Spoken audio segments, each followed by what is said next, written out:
Kalau sekarang ada yang bilang presiden cawe-cawe di dalam pilpres dan pilkada.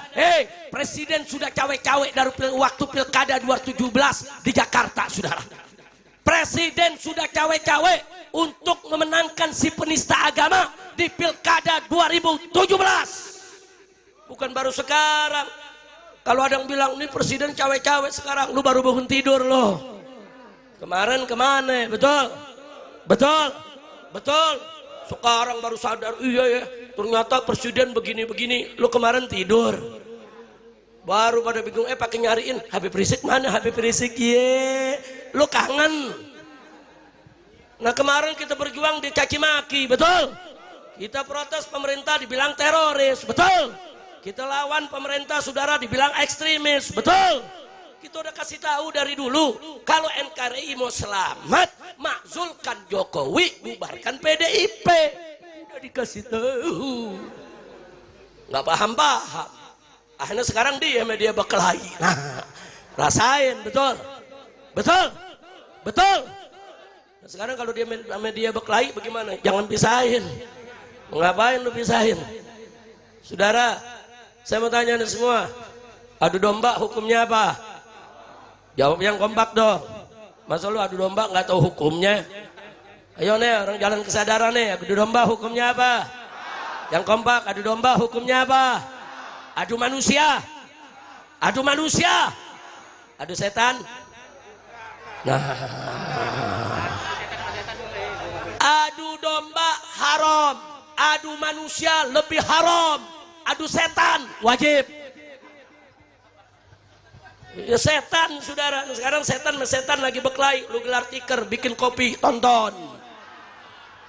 Udah nggak usah pusing-pusing. Setuju gak? Setuju gak? Setuju gak? Sekarang dia media lagi pada berantem. Saudara, yang satu bilang tolong rakyat kami dizalimi. Kan 10 tahun lu yang nikmatin, betul? Betul? Sekarang pakai playing victim, kita dizolimi kemarin lu yang zolim. Betul? Betul? Makanya tunggu, lu jangan turun-turun lagi loh. Saudara, nggak apa-apa, mahasiswa kita bela, buruh kita bela, petani kita bela. Tapi jangan sampai turunnya kita ditunggangi oleh para politisi busuk. Betul? Jangan sampai turunnya kita ditunggangi oleh para oligarki busuk. Betul? Kalau perjuangan mahasiswa yang murni, buruh yang murni, kita sebagai rakyat akan bela dan dukung habis-habisan. Betul? Setuju? Takbir! Takbir. Jadi sekarang pura-pura jadi korban. Lo kemarin kemana 10 tahun? Anda yang menikmati, Anda yang mendukung, Anda yang ambil untungnya. Nah sekarang begitu Anda tidak akur, ngajak-ngajak rakyat diadu domba untuk ribut. Betul? Lu hadapin sendiri, hadapin sendiri. Setuju gak? Setuju gak? Ini yang gua ngomong paham gak lo? Setan sama setan lagi berantem, tahu gak? Tahu setannya? Jangan lu nanya, Beb setannya siapa? Gue jawab, di penjara lagi. Ya lu mau gue di penjara lagi? Gue di penjara nggak ada yang bawain nasi uduk dari sini. Tega loh. Bawain kirimin nasi uduk, lontong sayur, asinan. Ya Allah, bukan nggak bisa masuk, lu nggak berusaha. Ya kalau yang datang 1 juta juga dibukain pintu. Masya Allah, kira-kira jelas gak? Jelas gak? Nah jadi kalau ada yang nanya, Habib jadi kondisinya bagaimana? Nggak usah khawatir. Kalau besok betul-betul kondisinya darurat, rakyat betul-betul ditindas, dizalimi, dihabisi, apalagi ulama dan kiai yang diganggu, saya yang akan ajak umat Islam dimanapun berada, mari kita jihad. Takbir, siap berjihad, siap bela Allah, siap bela Rasul, siap bela Nabi, siap bela kiai, siap bela habaib, siap bela NKRI. Takbir, sallu ala nabi. Terus ada yang nanya, Habib emang demo manfaat? Oh jelas saudara.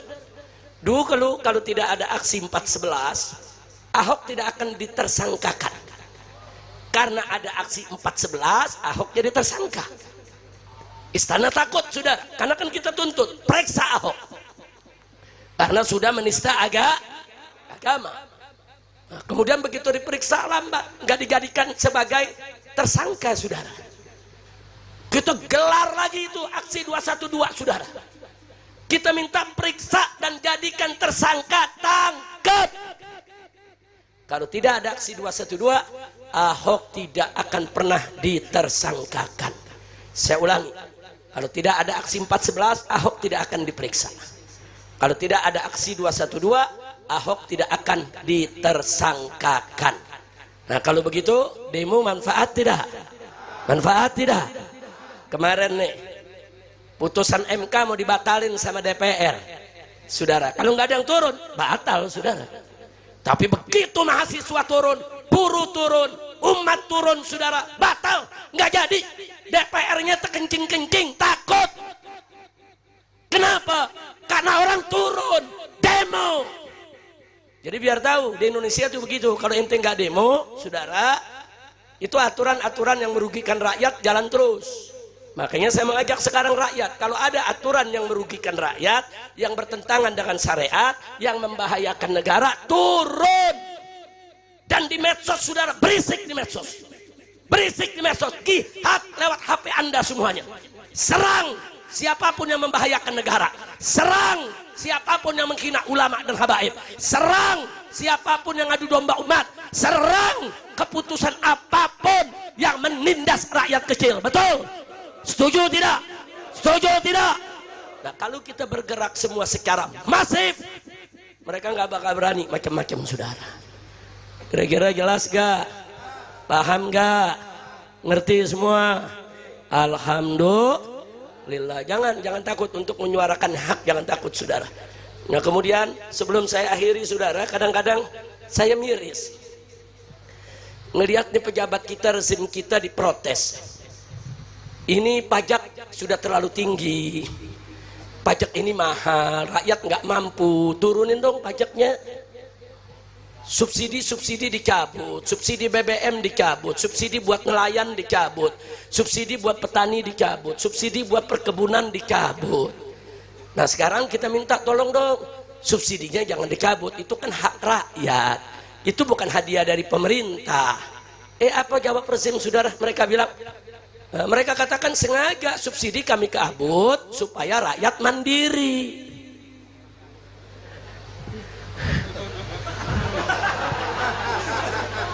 Subsidi dicabut supaya rakyat mandiri. Ya kalau begitu, saudara, saya sih setuju aja.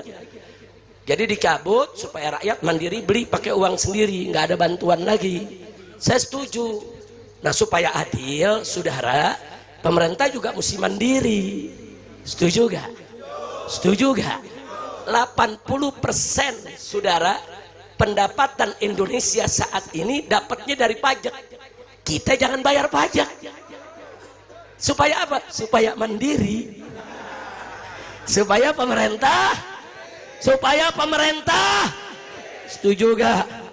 Setuju gak? Ya bukan, kalau mandiri-mandirian juga boleh.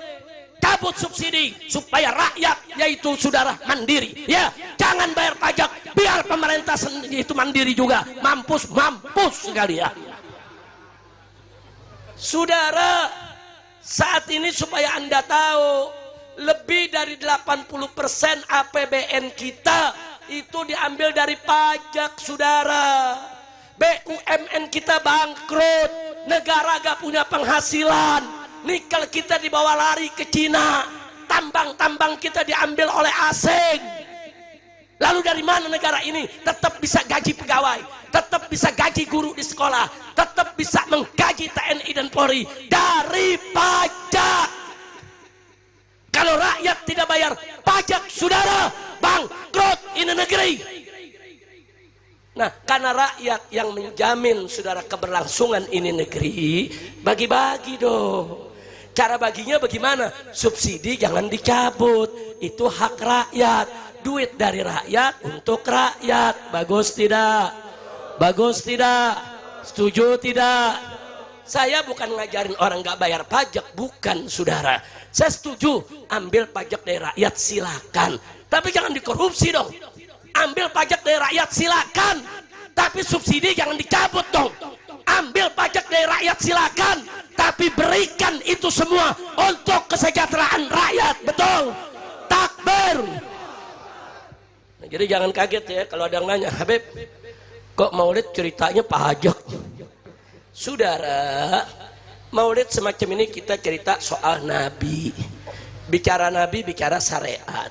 Bicara syariat untuk kemaslahatan umat. Nah kalau kita bicara siapa Nabi, Nabi pembela umat, saudara.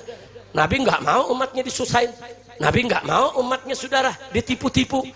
Bahkan Nabi sudah berdoa di zaman beliau. Catat ini doa, saudara. Jadi kalau ada yang sekarang bilang, Habib, kita nggak boleh itu sumpahin pejabat-pejabat brengsek. Siapa bilang? Tahu salah satu doa Nabi bunyinya bagaimana, saudara? Nabi mengangkat kedua tangannya berdoa kepada Allah. Allahumma man waliya min amri ummati syai'an fasyaqqa alaihim fasbuq alaih. Wa man waliya min amri ummati syai'an farafiqa bihim farfuq bihi. Itu doa Nabi, saudara. Apa kata Nabi? Allahumma ya Allah, man waliya min amri ummati syai'an. Barang siapa yang mengurusi urusan aku punya umat. Artinya dia jadi penguasa. Dia jadi pemegang ketentuan, pemegang kebijakan, saudara. Menjadi pemerintah. Barang siapa yang ngurus aku punya umat. Fasyaqqa alaihim. Dia bikin susah aku punya umat. Faskuk alaih. Bikin susah lagi dia, ya Allah. Doa siapa tuh? Doa siapa tuh? Sebaliknya kata Nabi, man waliya min amri ummati syai'an. Ya Allah, barang siapa yang ngurusi aku punya umat, farafiqa bihim. Dia baik sama umatku, dia santun, dia ramah, dia mudahkan aku punya umat. Farfuq bihi. Mudahkan urusan dia, ya Allah. Ini doa Nabi 15 abad yang lalu, saudara. Nah, jadi jangan kaget kalau acara tablik begini, saudara, kita juga tegur pejabat-pejabat yang bikin susah umat Nabi Muhammad sallallahu alaihi wasallam. Saya mau tanya yang hadir, umat Nabi bukan? Umat Nabi bukan? Kalau Anda dibikin susah oleh para pejabat, Nabi ridho tidak? Nabi ridho tidak? Tapi kalau Anda dibahagiakan oleh pejabat, Nabi senang tidak? Takbir. Jadi nggak usah khawatir, para habaib, para kiai semua akan tetap bersatu dan tetap akan membela umat. Walaupun kami bukan pejabat, kami bukan tentara, kami bukan polisi, kami nggak punya partai, enggak, kami nggak punya kekuatan politik ataupun ekonomi, enggak, kami hanya punya al-i'timad Allah. Kami berpegang teguh kepada Allah. Enggak usah khawatir, saudara, nggak usah khawatir. Para ulama yang lurus, para kiai yang lurus, para habaib yang istiqamah, semua tidak akan pernah meninggalkan umat Islam. Makanya saya minta bantuan semua umat di sini, jaga supaya kiai dan habaibnya jangan dipecah belah. Sebab kalau habaib kiai dipecah belah, hancur ini umat semuanya, betul? Begitu saya mau tanya semua sekali lagi, siap bersatu, siap bersaudara, siap jaga NKRI, takbir. Jadi jangan bosan, ya anak-anak muda, jangan bosan. Kalau ada putusan-putusan pemerintah, saudara, yang bikin susah rakyat, yang menyinggung syariat, saudara, atau bisa membahayakan negara, protes. Baik itu dengan demo, baik itu lewat medsos, protes. Jangan diam, saudara, jangan diam. Saya bertanggung jawab dunia akhirat. Suarakan kebenaran, suarakan keadilan, lawan segala bentuk keadilan, apapun resikonya. Lau matalain, walaupun sedunia mencaci maki kita, saudara, tidak ada urusan. Katakan yang hak itu hak, yang batil itu batil. Jangan pernah takut berjuang di jalan Allah. Setuju? Takbir. Ya teman-teman semua, itulah video ceramah dari Habib Rizik Syihab. Dan tadi itu adalah video lama, mungkin 3 bulan yang lalu. Dan menurut saya masih relate dengan kondisi saat ini. Apalagi dengan hebohnya Sekjen PDIP yaitu Hasto yang dijadikan tersangka oleh KPK dalam kasus suap Harun Masiku. Memang sudah jauh-jauh hari ya Habib Rizik ini pernah menyatakan kalau ingin Indonesia selamat, makzulkan Jokowi dan bubarkan PDI. Untuk kondisi sekarang Jokowi memang sudah tidak berkuasa. Tapi sepak terjangnya itu terasa masih ada cawe-cawenya. Dan PDI pun saat ini bukan partai yang berkuasa juga. Dengan kondisi saat ini di tengah ramai riuhnya kondisi PDIP sekarang, Apakah kalian setuju dengan pendapatnya Habib Rizik bahwa PDIP harus dibubarkan? Nah, tuliskan pendapat kalian di kolom komentar di bawah ini.